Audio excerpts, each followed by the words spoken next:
Each week we give you the lowdown of the latest piece of kit from the world of technology and gadgets. This week we've come through a time tunnel to find out what's going to be big in 2009. Stay tuned.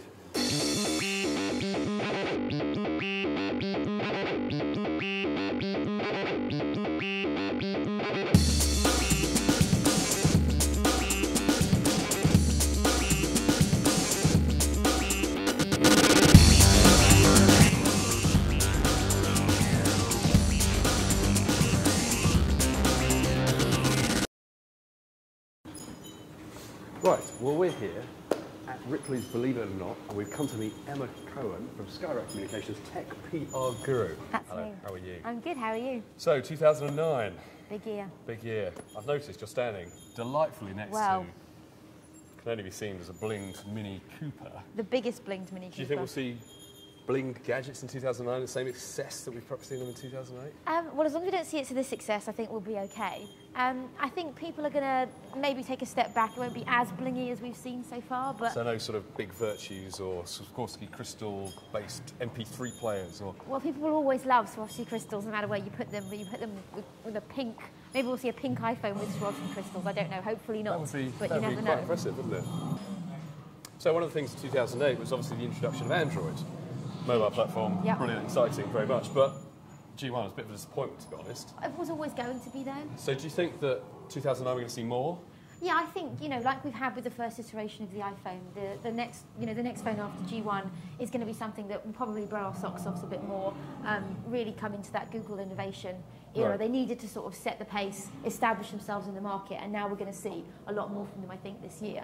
But maybe not just on mobile phones. I mean, Android is a platform.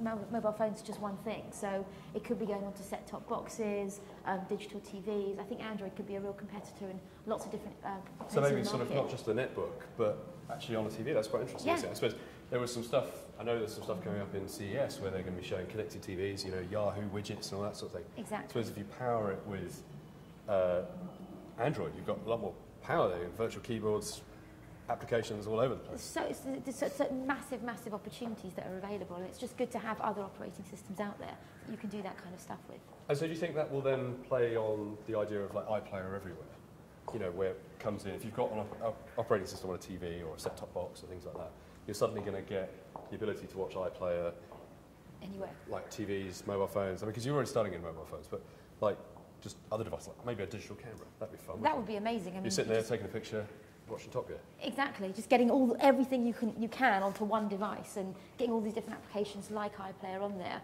just to make it as easy as possible for consumers to do whatever they want, whenever they want to do it. So digital cameras. There you go. Is that a digital camera? That's I think so, very old school. But okay, digital cameras. Where do you see digital cameras go? Well, I think smaller, iPlayers involved?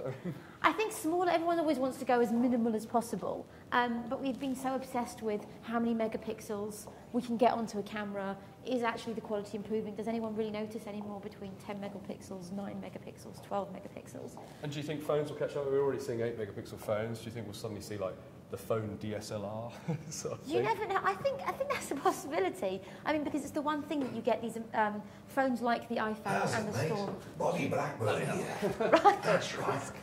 He had an opinion on that. That's quite funny. It's quite scary. But you see phones like iPhone and people say it's an absolutely brilliant phone. The camera's okay. So I think, yes, when it comes to mobile phones, we're still going to expect a lot more in terms of quality of the pictures taken, the resolution. But I think on digital cameras themselves, it's going to be the easiest way to be able to share them, whether you need to have the Bluetooth on the camera so you can get it straight onto your PC, get it straight onto the TV, things Maybe like that. That's what we want. A bolt-on system where you've got the phone, so you have your phone and then you have like a bolt-on lens and then a bolt-on flash, and then all of a sudden you've got like a DSLR, but you've still got a phone. Nice. Sort of like a MacGyver-style sniper rifle, you put it all together. And Very MacGyver. put it all together. So, Very do it yourself. look, this what a perfect end. What would be your wish, Emma, for 2009? Can I rub that out? Go for it, rub it. I think my wish is really, really simple. I just want a phone where the battery lasts forever, or at least for more than half a day. That'd be really good, wouldn't it? Because It at the would be. moment, Just you makes get my life good easier. top-end smartphones, they last about half a day if you're lucky. Exactly. And it's So, just, you don't always have your I mean, charger. you wouldn't have to worry about plug it in. If you don't plug it in at night when you go to bed and waking up and go, oh no, I've got zero battery, I've got to get through the whole day. Where do I find a charger? Exactly. That's what I want. thanks very much for coming. Thank you very Hope much. you have a wonderful Christmas. And you, and you. A good 2009. And to you. Excellent.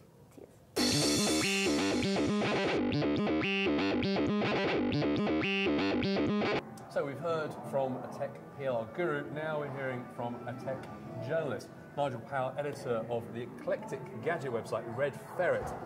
Welcome. Thank you. So, 2009. Yes. What's going to be big?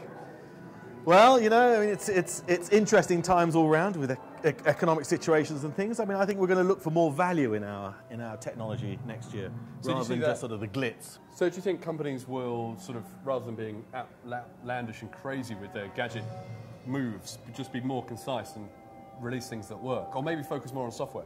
Yeah, I mean, I think software, data, and value to the consumer. You know, I think. So you think it's going to move more towards data services? Yeah, I think data is going to be the big thing for next year.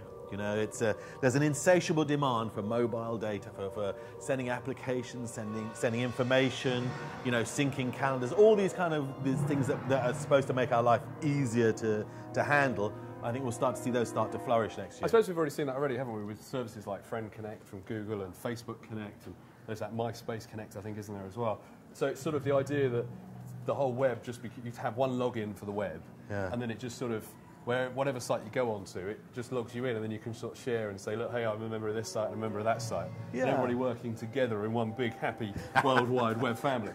Yeah, I think so. I mean, I think you're likely to see it the emphasis shift more, I think, to the personal web. You know, at the moment, we're still tied very much to the computer, to the PC, and I think that's going to change. I think you know, the ubiquitous computing, you know, will come to the hand. Sort of, not just mobile phones, but maybe digital cameras. I mean, everything will get Qualcomm connected. are working on some really interesting stuff with Snapdragon, where put it into a digital camera, you take your photos, and automatically they're uploaded onto the web for everybody to see. Yeah, I mean the iFi little card that does the Wi-Fi uploads. These are all examples of the way that computing is going to move off, you know, this static PC screen, and they're going to start pumping it to us wherever we are. It's a fascinating idea. 2008, we've talked about the cloud a lot.